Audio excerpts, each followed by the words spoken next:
Terus pas nyari inilah Bagus menemukan handphone kakaknya dan uang 50.000 yang mereka pakai untuk membayar ibu-ibu di warung tadi dalam keadaan uangnya itu ditumpuk di atas batu. HP sama uangnya ada di tengah-tengah bangunan roboh itu. Wah.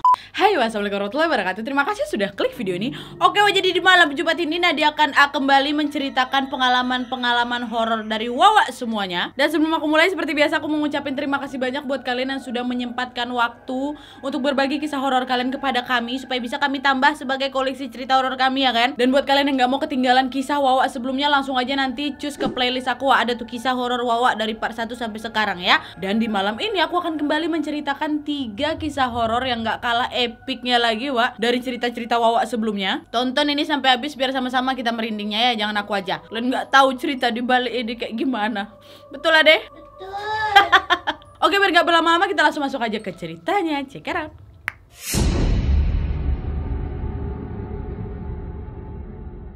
Oke, Wak, kisah pertama yang bakal aku ceritain ini datang dari Wawa aku yang bernama Bagus dari Jogja. Halo Bang Bagus. Jadi kisah yang diceritakan oleh Bagus ini, Wak, adalah kisah sewaktu dia dan saudara-saudaranya dalam perjalanan balik dari Bali menuju Jogja menggunakan mobil, Wak. Jadi pakai jalur darat mereka ya. Nah, Bagus ini liburan ke Bali bersama 6 orang, Wak. 2 kakak perempuannya, 1 kakak laki-laki Bagus, 1 pacar kakak perempuan Bagus, sama 1 kawan kakak perempuan Bagus, dan 1 lagi si Bagus. Nah, waktu itu mereka pergi menggunakan mobil pribadi, Wak. Nah, waktu perjalanan ke Bali mereka tidak mengalami hal-hal yang ganjil apapun. Sampai di Bali pun Bagus ya menikmati liburan lah, Wak, pokoknya. Nah, setelah 6 hari Bagus di Bali, sampailah hari dimana Bagus ini harus balik ke Jogja, ya kan. Dan mereka bergerak pulang menuju ke Pelabuhan Gilimanuk dari Denpasar siang harinya. Jadi mereka baru sampai di pelabuhan itu hampir masuk waktu maghrib, Wak. Nah, sesampainya di sana nyebranglah kan mereka ke Pelabuhan Ketapang. Pas sudah sampai di Pelabuhan Ketapang ini, Wak, kakak perempuannya si Bagus nelpon bapak mereka untuk kasih tahu, "Pak, kami udah sampai di Ketapang jam 7 malam ini ya," katanya. Nah, bapaknya Bagus bilang, "Oh ya udah, alhamdulillah. Dah sekarang kalian cari hotel atau penginapan di dekat situ ya. Kalau kalian lewat Alas Baluran malam-malam, bapak nggak bolehin ya. Nginap di sana aja, nggak usah langsung balik." Dah selesai teleponnya, Wak. Setelah tutup telepon ini, mereka waktu itu sempat bingung antara mau terusin balik dan bantah perintah bapak mereka atau cari penginapan, ya kan. Berunding lah itu mereka. Nah, waktu itu, Wak, mereka yang adik-beradik ini sepakat untuk bantah perintah bapaknya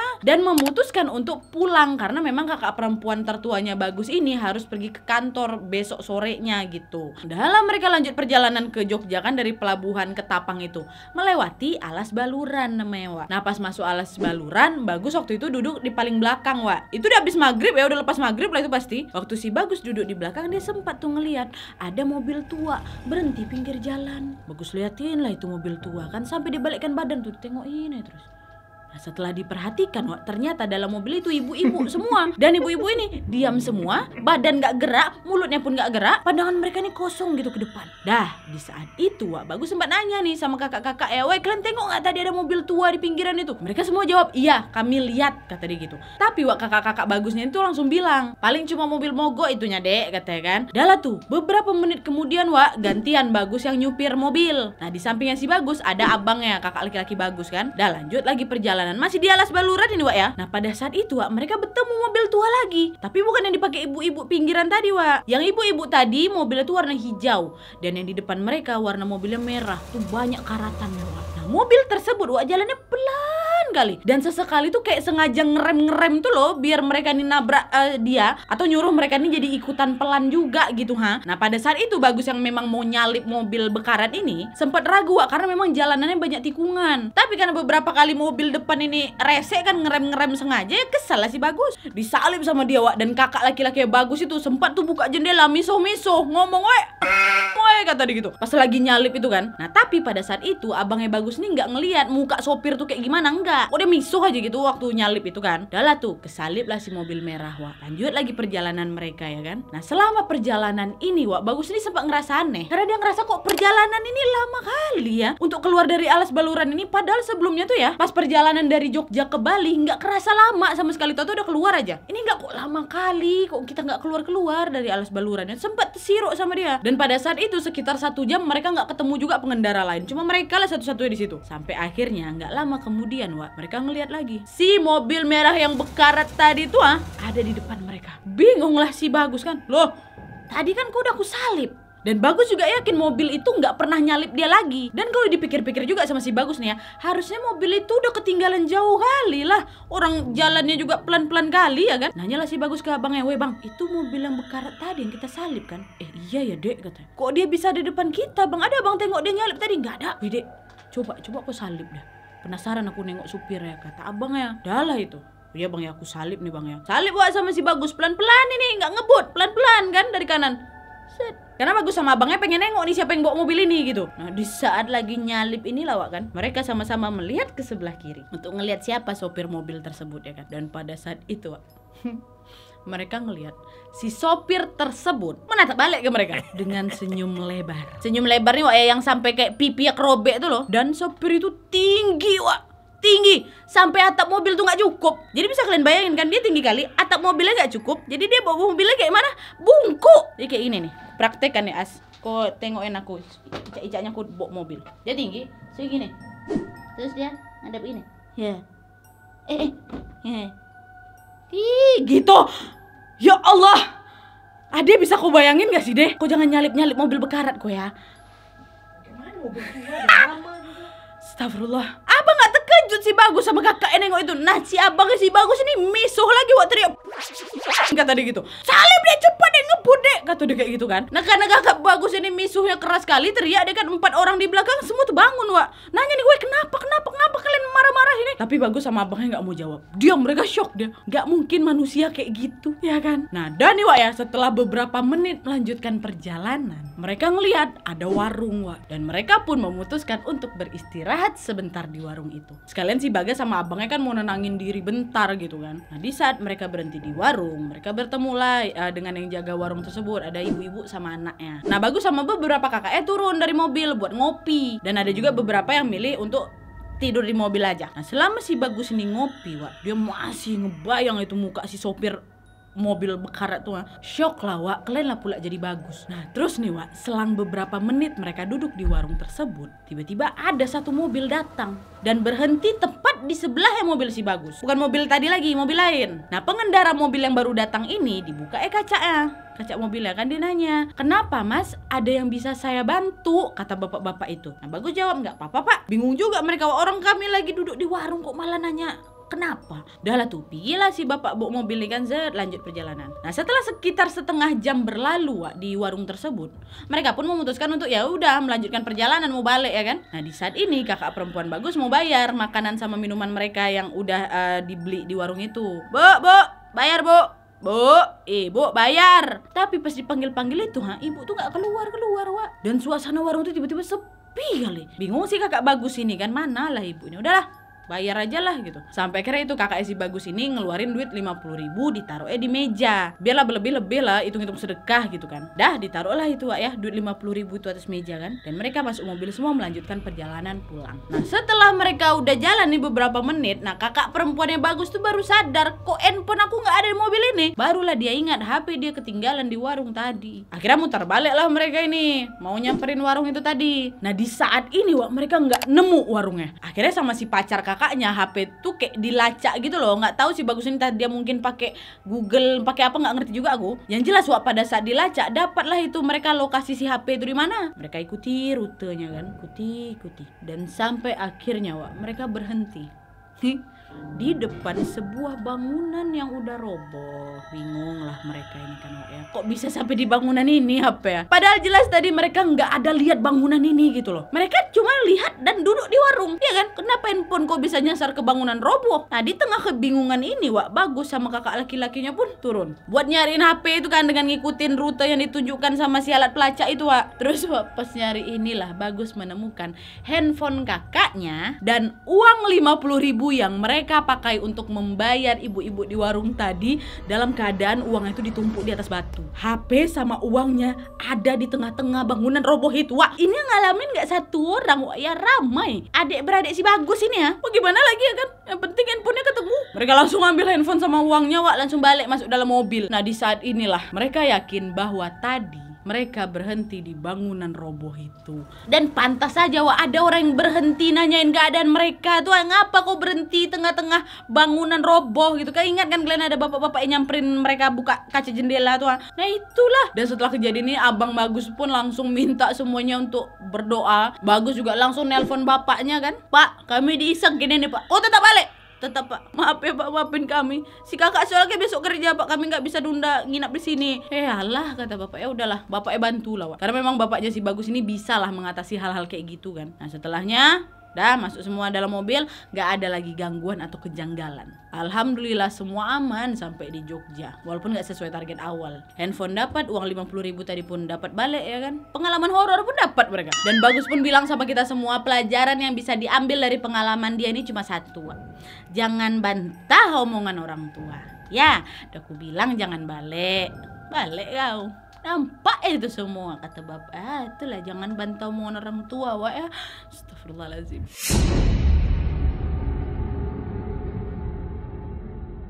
Oke, kita beralih ke kisah kedua. Jadi kisah kedua yang bakal aku ceritain ini datang dari wawa aku yang bernama Diana, dari kota yang memang minta dirahasiakan, yang jelas di daerah Indonesia Timur Wak ya. Nah kisahnya Diana ini terjadi sekitar 2 tahun yang lalu Wak, tepatnya di tahun 2019. Di tahun pertama Diana ini masuk di universitas. Nah setelah menjalani kuliah beberapa bulan pertama Wak, Diana ini masuk ke dalam sebuah organisasi kampus bersama 2 orang temannya yang namanya Fitri sama si Echa. Kebetulan Fitri sama si Echa ini teman se-SMA-nya si Diana, jadi Diana udah kenal kali lah sama mereka ya kan. Nah pas awal masuknya mereka ke organisasi ini Wak, para pengurus organisasi pun langsung menyuruh para anggota baru untuk mengikuti sebuah pertemuan yang akan diadakan pada jam 3 sore di aula kampus. Nah Diana, Fitri, Echa janjian lah kan setelah selesai kelas mereka untuk pergi ke aula bersama-sama. Nah mendekati jam 3 sore Wak, mereka bertiga pun udah sampai di aula kampus itu. Nah di aula tersebut Wak, udah banyak nih anggota baru yang lain juga. Mereka pun sama menunggu pertemuan tersebut dibuka. Nah selagi mereka menunggu, para kakak-kakak senior pun mempersiapkan sound system. Para anggota baru nih ya seperti biasa lah, saling ngobrol, saling memperkenalkan diri satu sama lain ya kan. Jadi memang lumayan ribut Wak waktu itu di aula. Nah di saat ini Wak, Diana sempat perhatiin nih posisi mimbar di aula tersebut. Posisinya tuh agak di pojok, dan waktu itu tidak ada satu orang pun yang berdiri di dekat si mimbar ini ya. Nah di saat ini Wak, tiba-tiba ada suara yang terdengar dari mikrofon mimbar. Suara tersebut mengatakan, "Diam." Gitu, intonasinya tuh biasa aja Wak, nggak teriak dan datar, dan kayak cuma sekejap aja gitu, kayak tadi lah. "Diam." Gitu. Nah setelah suara itu terdengar oleh seluruh orang di dalam aula tersebut Wak, ruang aula tiba-tiba jadi hening seketika. Nah di saat ini nggak banyak yang menyadari bahwa suara tersebut hanya suara saja tanpa ada orangnya. Diana lah Wak, salah satu orang yang menyadari bahwa suara itu ya suara aja. "Diam." Karena kan dia pas lagi nengok mimbar yang bermic itu kan. Nah Diana ini cukup yakin Wak dengan hal itu karena dia lihat posisi senior-seniornya ini di pojok sebelah kiri dan mimbarnya itu sebelah kanan. Dah, suara siapa itu? Ya kan? Nah beberapa detik setelah itu Wak, para anggota baru pun balik lagi ngobrol lagi nih. Heningnya bentar aja, ada yang sambil ketak tawa ya kan. Apalagi perempuan yang biasa lah, biasa ngibah ngapa-ngapain, pokoknya ribut lah lagi. Nah di saat ini Wak, akhirnya suara itu terdengar lagi, dan kali ini cukup keras. "Diam!"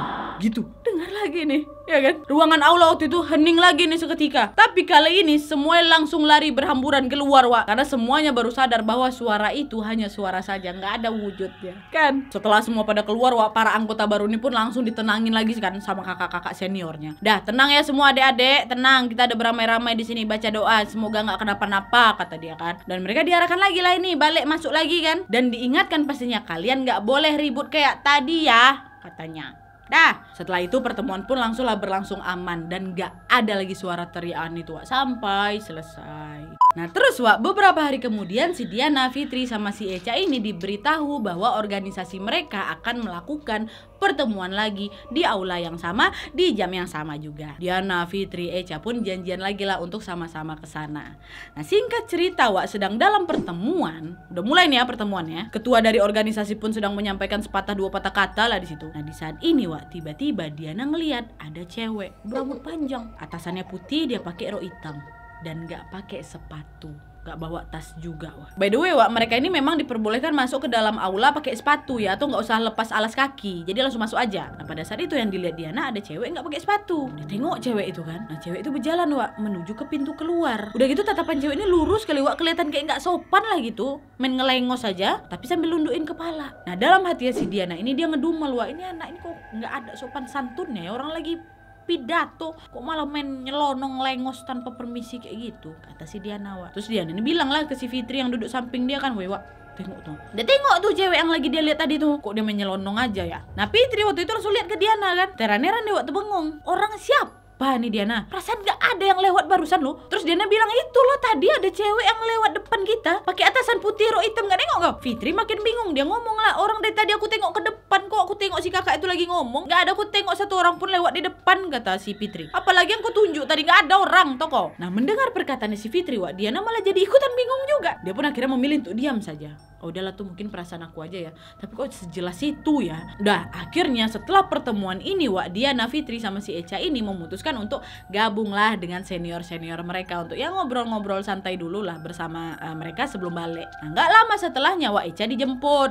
Jadi tinggallah si Diana sama si Fitri kan, dan beberapa senior-senior mereka. Nah, karena keasikan ngobrol ini, Wak, mereka sampai lupa waktu dan nggak kerasa hari itu udah maghrib. Akhirnya mereka pun bubar untuk pulang ke rumah masing-masing. Nah, di saat ini, Wak, Diana sama si Fitri sedang berjalan menuju motor Fitri yang diparkir nggak terlalu jauh dari aula. Jadi ceritanya memang si Diana ini nebeng sama Fitri lah, Wak, ya. Dan naik motor balik nih menuju ke gerbang kampus. Nah, di tengah perjalanan ini, Wak, Diana balik penasaran lagi sama cewek tadi yang dia lihat dalam aula itu. Dia pun nanya lagi ke si Fitri kan, "Woi Fit, betul tadi kok nggak ada nengok cewek itu?" Fitri bilang, "Betul, orang aku duduk di depan, masa iya nggak kelihatan," katanya kan. Terus Diana bilang, "Masa iya aku sendiri aja yang lihat? Aku sebenarnya sempat curiga sih, Wak, kayak nggak enak gitu perasaan aku," kata Diana kan. Terus Fitri bilang, "Udahlah weh, nggak usah lagi kau bahas itu. Kita lagi di perjalanan balik nih, mana sepi pula kau pun. Takut aku nanti, mungkin kau yang kecapean. Bahas yang lain aja lah," kata si Fitri kan. Udahlah, Diana pun setuju dan mereka ngobrol hal lain nih untuk bisa menghilangkan rasa takut mereka. Terus setelah beberapa lama mereka ngobrol sambil ketawa juga ya kan, mereka akhirnya baru sadar nih, kok mereka nggak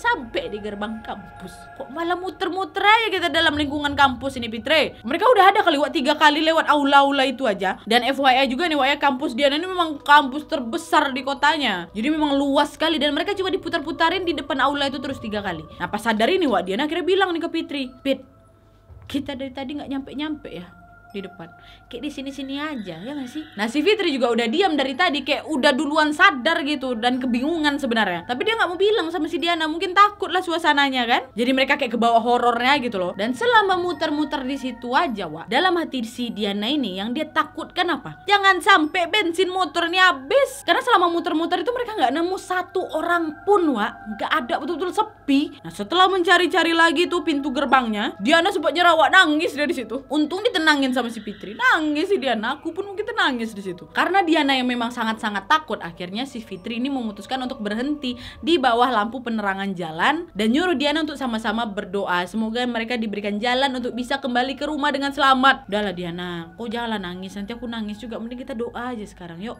Yuk doa bentar yuk, katanya. Dalam mana si Diana doa kan? "Ya Allah, balain kami," kayak gitu. Dan setelah selesai berdoa, mereka pun mulai jalan lagi kan, Wak. Nah, di saat mereka mulai jalan ini, tiba-tiba lampu motor mereka ini kayak hampir mati. Jadi kayak ngedip-ngedip gitu, Wak. Ya Allah. Dan gak lama setelah itu, Diana sama Putri melihat ada cewek yang berjalan menuju aula, memakai atasan putih, rambutnya terurai, roknya hitam, nggak pakai sepatu. Ciri-cirinya persis kan dengan cewek yang si Diana lihat di dalam aula. Berjalan dia, Wak, berlawanan arah dengan motor menuju ke aula. Jalannya nunduk, Wak. Untung nggak tertengok dan nggak terlihat jelas nih wajahnya. Diana pasti tahu lah ini bukan cewek biasa kan, karena cewek mana ada yang berani jalan sendirian di kampus yang udah sepi gelap pula ini. Sama mungkin juga kalau di aula aku nggak pakai sepatu ya nggak apa-apa lah, mungkin karena kebiasaan lah. Ini di luar kok nggak pakai sepatu ngapain? Hello, fix lah kan ini nih.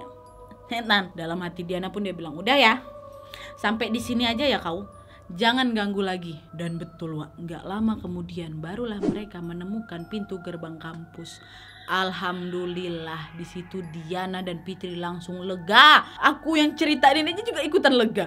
Mereka pun lihat lah kan ada satpam penjaga nih yang memang mau narik pintu gerbang untuk menutup kampus. Untung ketemu kau udah dikunci kau sama satpam itu Diana. Nah waktu nampak mereka bapak tuh kaget juga kan, kok kalian baru keluar dari dalam kampus ini? Ngapain kalian di dalam sampai jam segini? Nah waktu itu Diana sama si Fitri pun terkejut kan, dia langsung tengok jam. Dan kalian tahu itu udah jam berapa? Jam menunjukkan pukul 9.30 malam. Artinya mereka terjebak di dalam kampus tuh hampir 3 jam Padahal yang mereka rasakan paling lama mungkin 1 jam kita di sana. Bisa-bisa ya mereka 3 jam dibuat muter-muter nggak jelas di sana. Langsunglah dari situ mereka ceritalah ke bapak satpam itu kan kejadian yang mereka alami tadi tuh Dan bapak satpam itu pun dengan enteng menjelaskan, bukan kalian aja kok yang diganggu kayak gitu, udah banyak yang ngalamin hal yang sama kayak kalian.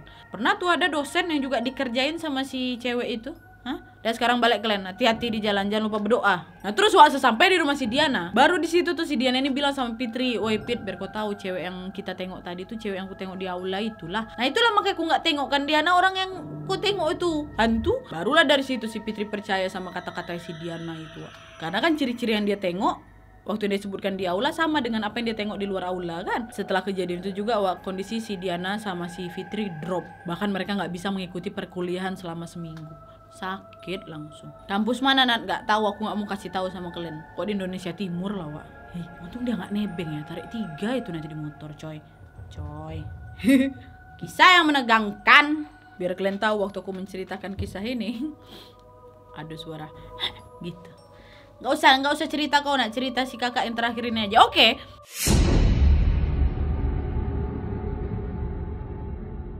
Jadi kisah ketiga yang bakal aku ceritain ini datang dari wawa aku yang namanya minta disamarin. Kita kasih aja namanya Ade ya. Oke deh?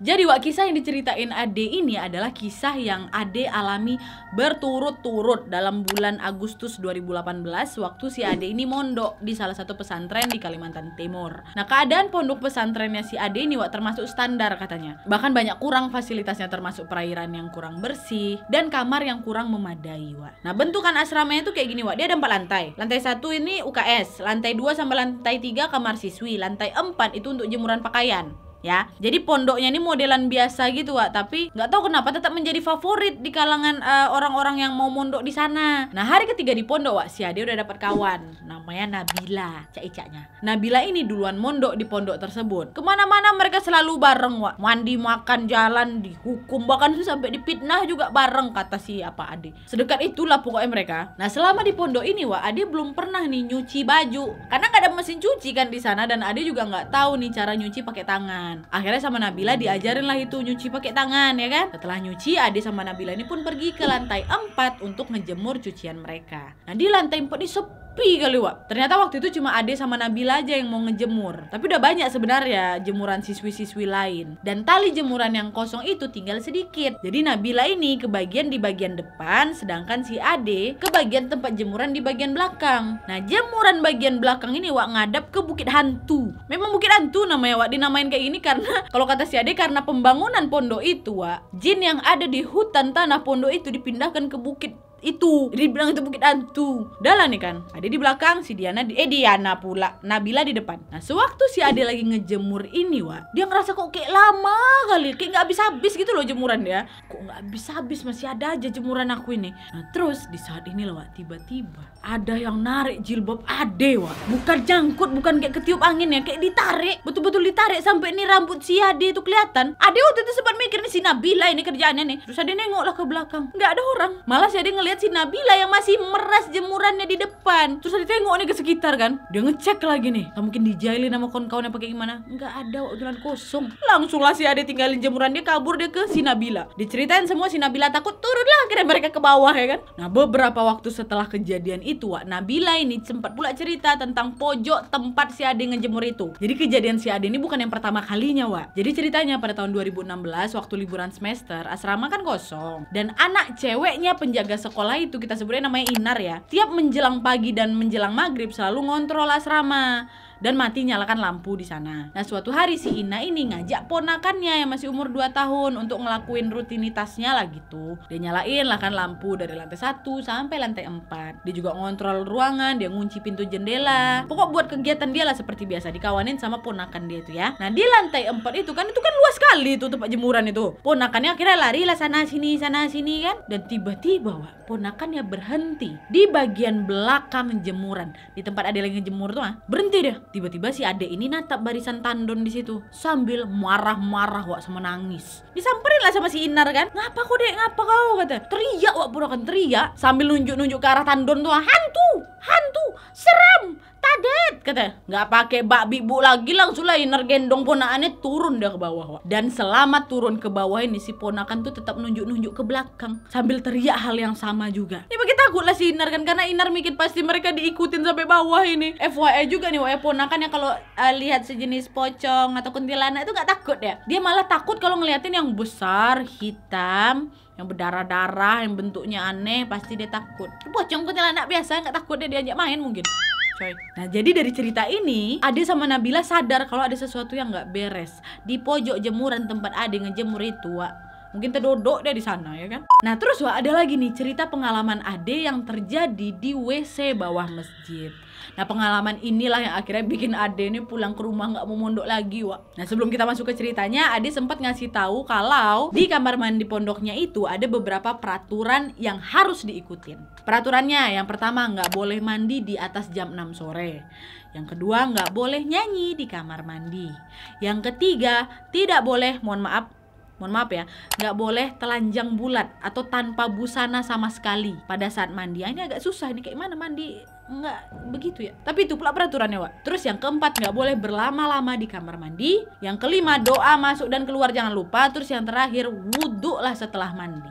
Oke, itu peraturannya. Nah peraturan ini memang udah mendarah daging gitulah di anak-anak pondok. Nah kejadiannya si Ade ini terjadi pada saat Ade selesai piket dapur. Ade waktu itu baru kelar nyuci ikan menjelang maghrib pula. Karena Ade ngerasa amis sekali bau badan ini kan, karena habis megang ikan. Akhirnya Ade memutuskan untuk mandi. Tapi pada saat itu ngantrinya lama kali sampai akhirnya azan maghrib. Nah anak-anak yang lain karena tahu peraturannya nggak jadi mandi nih, langsung ambil wudhu aja. Tapi Ade nggak mau sholat dengan keadaan bau amis kan. Dia pun akhirnya langsung lah mandi. Waktu yang lain semua kawan-kawannya pada sholat mandi Ade mandi juga mohon maaf tanpa busana sama sekali, telanjang bulat dia. Karena kan memang mau bersih kali gitu loh Dan Ade pada saat itu sempat berhumming gitu, kayak berdehem, kayak bersenandung gitu loh, yang kayak bukan nyanyi tuh ya. Gitu ya. Waktu dia lagi berdehem itu tiba-tiba ada yang ngetok kamar mandi. Terus ngomong, "Mbak, jangan nyanyi." Dah, dengar itu Ade langsung panik, takut dia karena dia tahu yang lain kawan-kawannya pada naik ke atas ya kan lagi sholat. Akhirnya Ade langsung ambil anduk kan, ditutupnya badannya, dia ngeliat keluar untuk memastikan yang ngetok ini beneran orang apa bukan. Ade keluar ngintip kanan kiri ya kan. Betul aja ternyata ada yang masuk ke WC ujung. Oh aman, pikirnya si Ade. Masuk dia lagi, mau mandi lagi nih. Tapi waktu itu baru si Ade teringat, ruangan yang di ujung tuh bukan kamar mandi, itu gudang, dan pintunya juga dikunci. Di situ Ade langsung gemeteran dan nyoba buat doa nih, walaupun kamar mandi doa aja pokoknya. Nah di saat doa ini dia sampai nangis saking ketakutannya kan. Terus ditambah lagi waktu lagi doa, tiba-tiba lampu kamar mandinya mati total. Ade refleks langsung teriak, dia pengen cari anduknya nih biar bisa kabur ya kan. Dia ngeraba-raba lah cari anduk. Dan tiba-tiba di saat dia ngeraba-raba buat ngambil anduknya, di saat inilah hal lain pula yang kepegang sama dia. Kalian tahu dia megang apa? Dia kepegang rambut, betul-betul rambut. Aku mau ngambil anduk tuh pegang rambut. Ade yakin betul itu rambut karena 2 kali dia pegang. Ya Allah. Dan Ade yakin 1000% itu adalah rambut.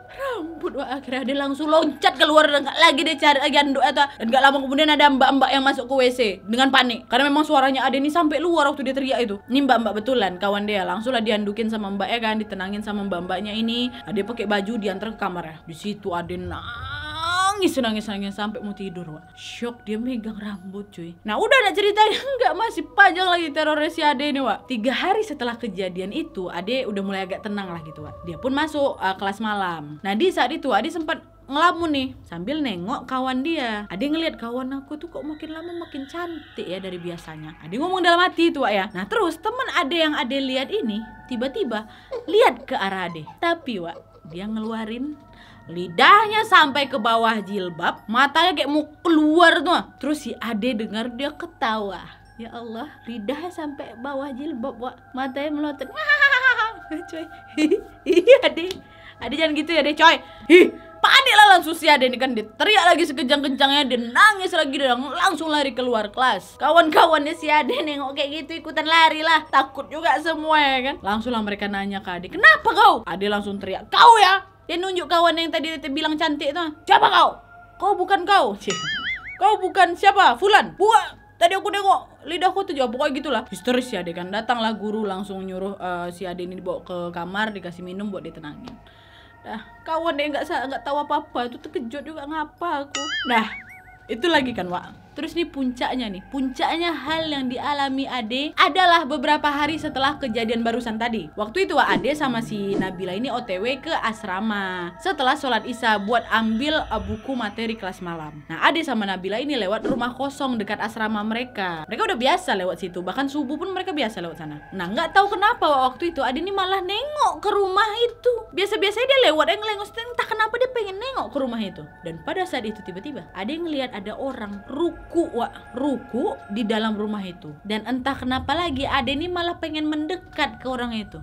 Ya, nah di saat itu Ade melihat dengan jelas sekali kalau orang tersebut adalah seorang kakek-kakek. Kakek-kakek tersebut dalam posisi bungkuk.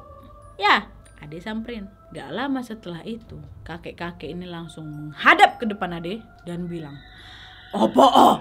Katanya gitu. Ya Allah. Ade apa Ade? Apa itu apa sih? Ngapa kau gitu kan? Ngapa kau? Katanya gitu cuy. Dari situ si Ade langsung betul-betul trauma. Dia lari pontang-panting sama si Nabila. Nabila ditanya, ada aku tengok si kakek-kakek itu? Nggak ada.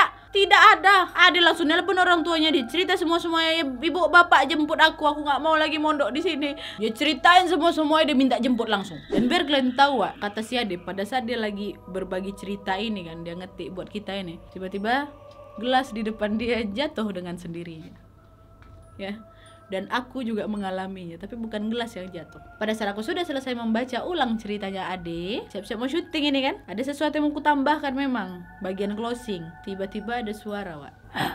Gitu. Tapi suaranya tuh lebih dalam, lebih berat, dan gak serak. Dan suara itu kayak dari sini aku loh, kiri kanan gak. Pagi-pagi loh, pagi-pagi jam 8 tadi kejadiannya.